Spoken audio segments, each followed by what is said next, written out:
Before I speak to specific aspects of the bill, let me put on the public record that the Greens, like the current government and indeed the opposition, want to see our sports being clean and free of drug cheats.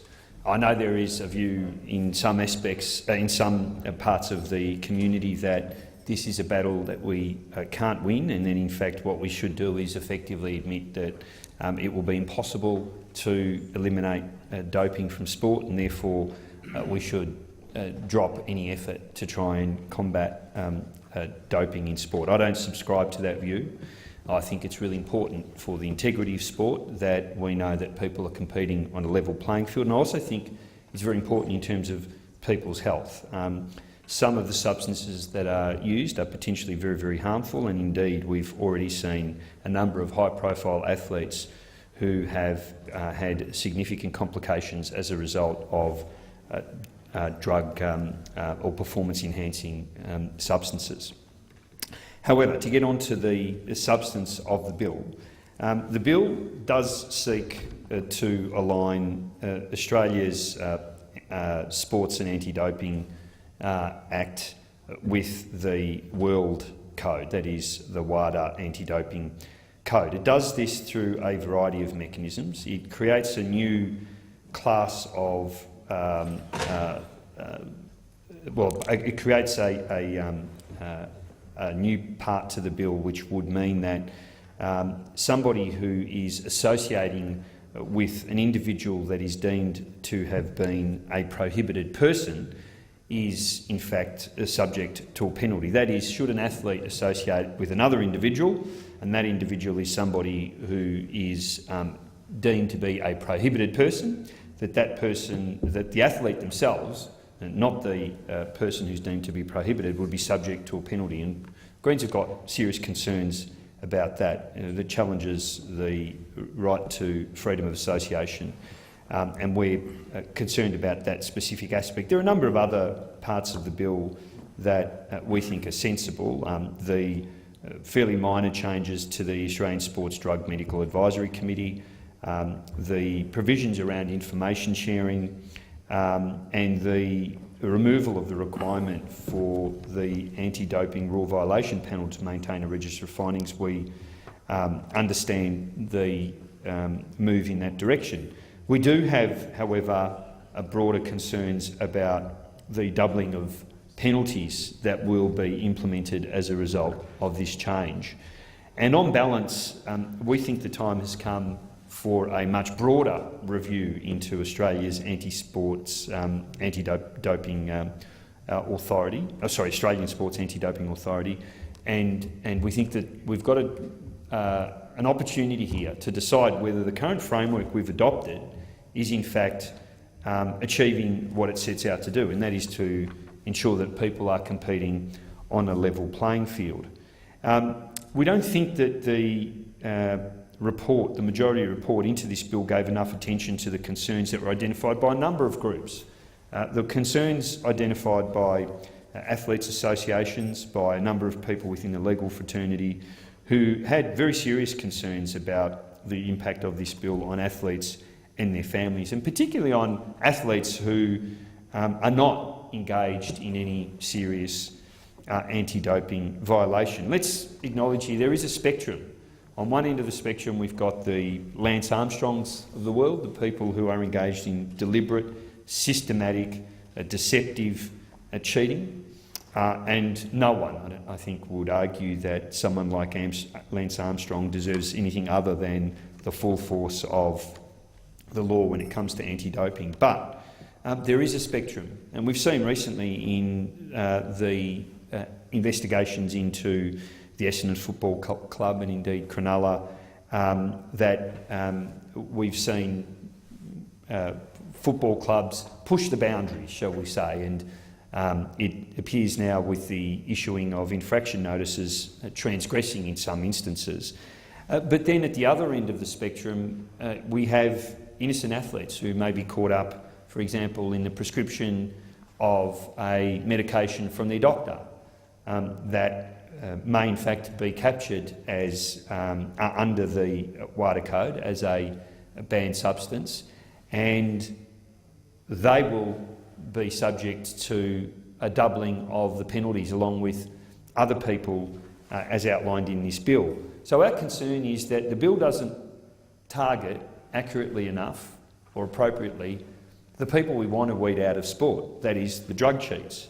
And there will be many people who are caught up in this, many innocent athletes, and often we have this debate about sport, and we have this view of sports people at the elite end of the spectrum, but in fact many people who are, most people who are involved in sport don't play sport professionally, maybe second or third tier sports, and of course there is a concern about their ability to be able to represent themselves in inadvertent or innocent breaches. So the doubling of the penalties under the current code, the 2-year penalty will now be doubled to 4 years, and somebody who may be guilty of an inadvertent breach, who previously would have been suspended for 1 year, may now, as a result of these changes, be suspended for 2 years. Now that's a significant change, and I think if we're going to introduce legislation like this, we need to ensure that we are in fact not using a very blunt instrument to tackle people who are not intended to be part of the mandate that the anti-doping framework that we've got in this country is intended to target.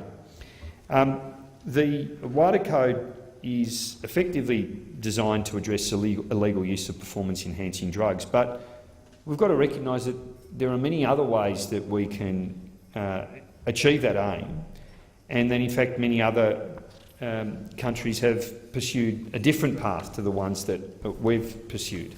Rather than targeting an athlete, because they're associating with somebody who is deemed to be a prohibited person, again putting the onus on the athlete, why is it that we can't adopt some of the other measures that have been identified through the hearing into this bill, who look at some of the other opportunities that might exist in targeting the people who are involved for often the importation and distribution of what are often illegal substances.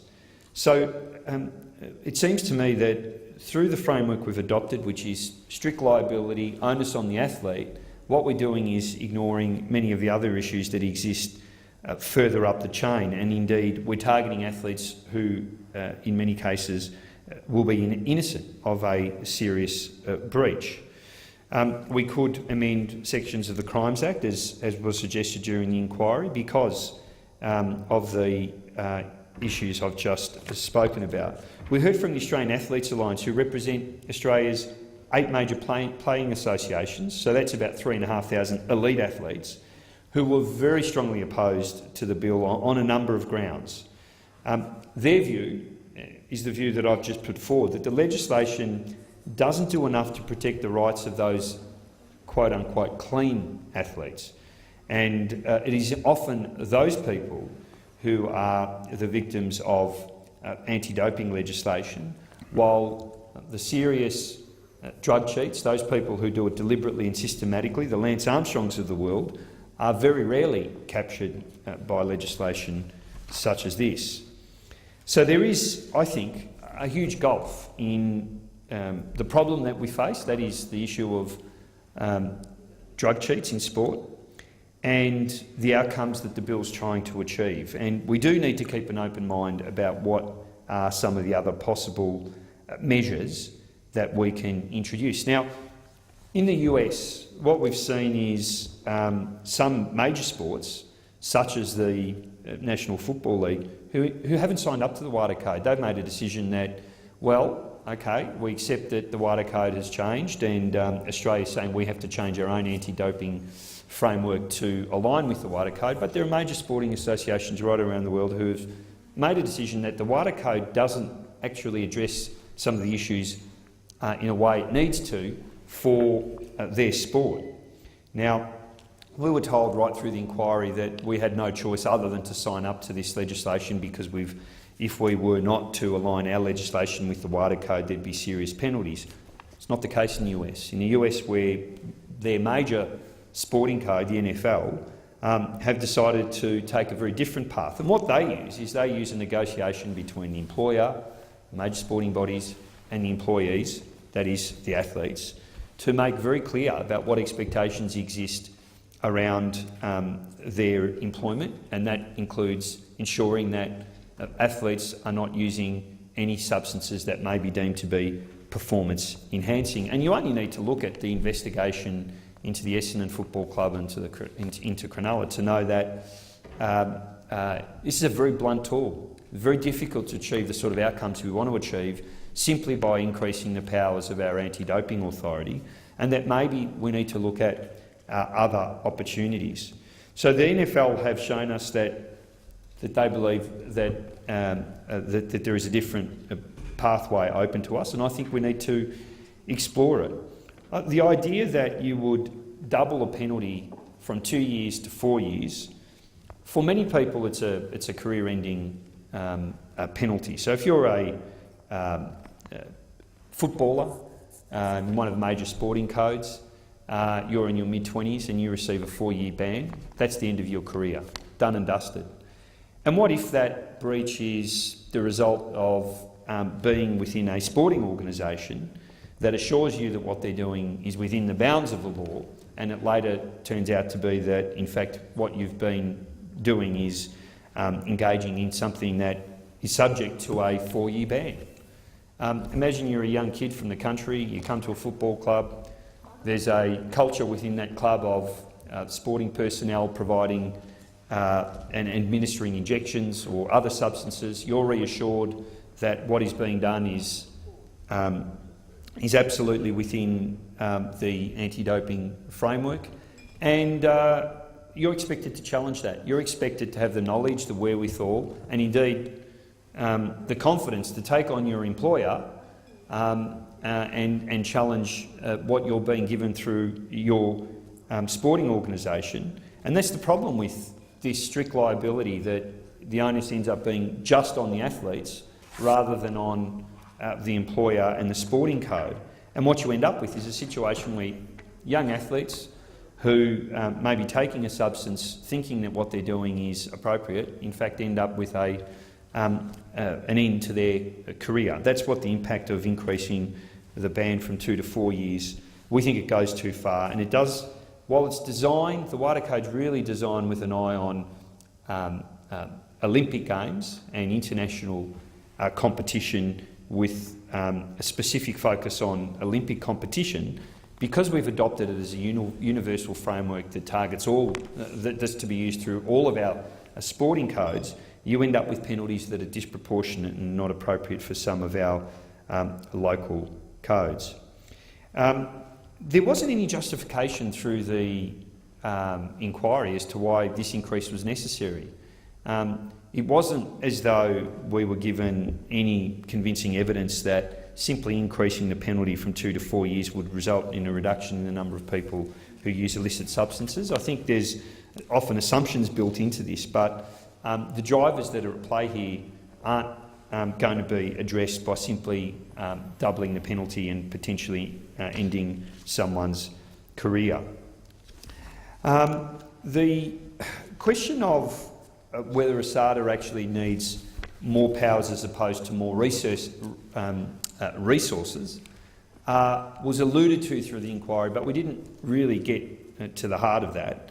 We've seen through the investigation again into those two major codes just a complete inability to provide a timely resolution to those cases, and it does call into question whether we need to have a much broader look at the resourcing of that organisation, if that indeed is going to be the pathway through which we're going to prosecute the attempt to reduce doping in sport. We also know that the focus on testing and penalties is probably, again, not backed up by the evidence in terms of where most of the gains are to be made. Now, for example, in 2011-2012, we saw 10,500 tests, 10,500 drug tests, and there were 13 positive results. 13. A couple of those were for illicit drugs that weren't, most people wouldn't consider to be performance enhancing. So just think about that, 13 positive tests out of 10,500. What it does point to is the fact that we do need to look at different ways of prosecuting this, and simply increasing powers, increasing penalties, putting the onus on the athlete around changes to things such as prohibited association probably isn't going to give us the sort of gains that we want to achieve. So what we'd like to see is a much more broad-ranging inquiry into our anti-doping framework. We think that's the best place to start. It's interesting that in the previous parliament, when a bill was presented by the then Labor government to increase ASADA's powers, that is to increase powers around the right to silence and a number of other matters, the coalition voted against those changes. I was involved in that inquiry, a bill to increase ASADA's powers, and we had the coalition vote against that legislation. Granted, it was at a time when we had the investigations into, it was the start of the investigations into the matters at Essendon and Cronulla, and there was clearly a lot of interest in that. You know, I don't want to speak for the coalition, but I suggest they smelt a political opportunity there and were prosecuting their case around the way that was handled. But it's interesting that they, at that time, refused to grant ASADA more powers, sought to make a political issue of what was going on in the investigation, and now we have them in government seeking to introduce a bill that goes even further than where the previous government went in terms of granting ASADA more powers. So we have this very confused attitude to how it is that we should be prosecuting the case around drugs in sport. What I would like to see, and I think the time has come, is for a much broader inquiry into the current Australian Sports Anti-Doping Authority, to look at the level of resourcing available to them, to look at whether our commitment to the WADA Code is the best way of reducing drug use in sport. That is not just Olympic sport, but all of our major sporting codes. And I think that is where we're going to make the most gain here when it comes to this issue that we all think is incredibly important, that is trying to ensure that it is the team with the best athletes rather than the best pharmacists who achieve success on the sporting field. Thank you, Senator.